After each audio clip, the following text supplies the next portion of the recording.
I met Eugen first time over 40 years ago. We had in Beit El 7 families. Just to understand, today we have close to 10,000 people in Beit El. So, and we are still building and constructing and going forward. David Hollander and Alex Friedman, the all-Hungarian survivors, came to meet Ketzele. I was in that time 25, 26 years old, with a lot of energy, with a cane in my hand. I was sure that what I'm doing is the most important thing in the world. But I was clever enough and smart enough to call my wife, which was very expensive call. In that time, we didn't have a cellular phone. And I called Tammy, my wife, my lovely wife. And Tammy picked up the phone and she called Arik Sharon, my general. And when we are sitting by David Hollander, all of a sudden, it was 9:30, 9:45. 3 o'clock in the morning in Israel. 3 o'clock, Arik Sharon woke up, especially in order to make that phone. So all of a sudden, Arik Sharon is calling. David's wife calling from the kitchen. David! Arik Sharon on the line, Arik Sharon on the line. And each one of them took him at least for 10, 15 minutes. They spoke to him freely. And he told them many stories about me and him. And he told them, if you put the stock, if you're buying Ketzele stock, you'll be very rich. You'll be because he's going to do good things for Am Israel. When Eugen came back from the phone with Arik Sharon, he says, Ketzele, it's done. I'm together with you forever. He built a beautiful, beautiful family. He has 3 kids, Sydney, Rosie, and Barbara, which each one of them has beautiful and wonderful children. And he has many, I think he has 26 grandchildren. He built a wonderful, wonderful family.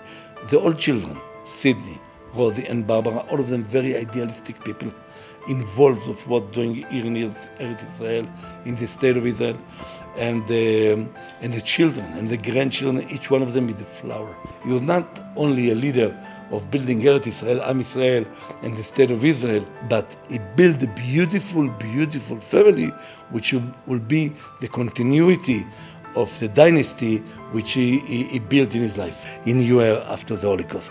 They were both nothing, alone, and they built a family they were one body. And she says, I want to see if you will survive 1 year without me.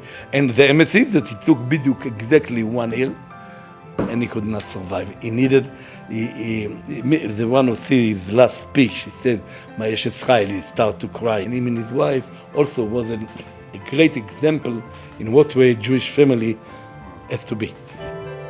He was a genius, a businessman. I will tell you a story. And they used to have partners, and they used to fight every year about how to divide the money between themselves. And he used to call me once a year, besides the all other things that he used to do. He said, Ketzele, we don't get to conclusion. He's fighting for his money. He said it belongs to him. I said it belongs to him. But both of us agreed that to give it to you. Of that, it was 100%. So I used to get, in addition to whatever he used to give us, another $100,000 or $150,000 that they didn't get to Askama. He's an Holocaust survivor. So he said, that we leave to him, to HaKadosh Baruch Hu, to take care of the all nations who did what they did to Am Israel.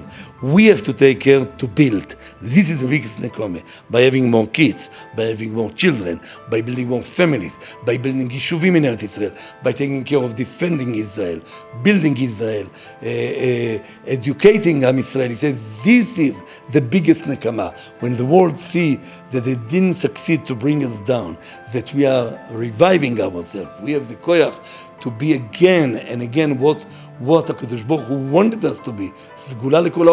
This will be the revenge, the biggest revenge. And let him finish and to do what he has to do with the nations that did so many bad things for Am Israel.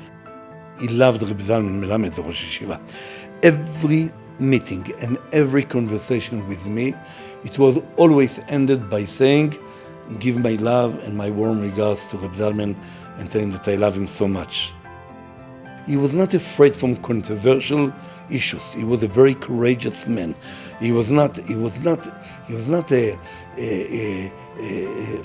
argue with the people. He said, controversial, it's part of the life of the human being. overcoming the controversial is by showing dogma ishit. And today, so many people are behind us, and so many people are standing with us, and even the president in America. All of them, the long end of Eugen Gluck, what we have done in the past 40 years, that we have such a great belief that we are doing the right thing, and we have succeeded to defeat the whole controversial issues by doing things, not by talking. Today, every minister in America gets a Arutz 7 in English. Who did it? Who was behind it? Mr. Gluck. Who stood behind the internet? Mr. Gluck. Who stood behind the whole Besheva? Mr. Gluck. So hundreds of thousands of people getting it on a weekly. You're getting it on every minute. All over the world, they know what's going on. The straight, the honest, and news. Only from Arutz 7, the White House, the congressman, the whole world is live today through that emet that he succeeded to build. I'm not talking about the Talmidei Chachamim and the Gedolei Israel, all over in Ramat HaSharon, in Yafo, in Tel Aviv, Garinim, so many Rabbanim, Talmidei Chachamim, beautiful families. They grew up from the Ulpana, from Jeannie Gluck Ulpana, what she did, that so many beautiful families around the country. So he built the country, he built the state of Israel. And Netanyahu had a lot of respect to him, and Olmert had a lot of respect to him, and Shaked, Ayelet Shaked, she had a lot of respect to him, and Bezrat Hashem, she will be a leader of Am Yisrael.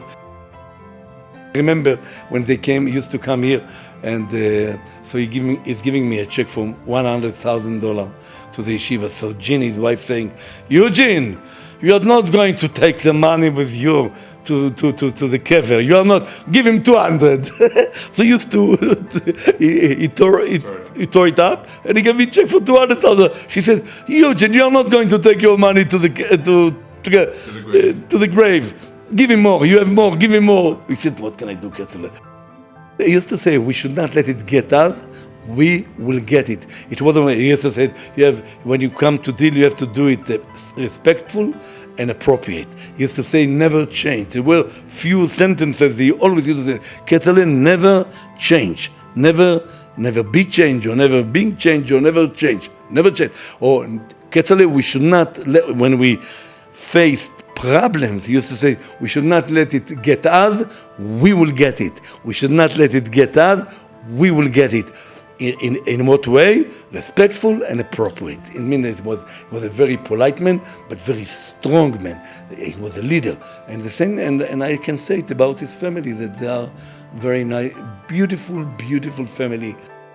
We want to bless the family that they will have the koyach to overcome this crisis. For last year losing Jeannie, and this year losing the mentor of the family, Eugen. And I'm sure that they will have the koyches. We have to continue from the place that he taught us. We should not let it get us. We will get it.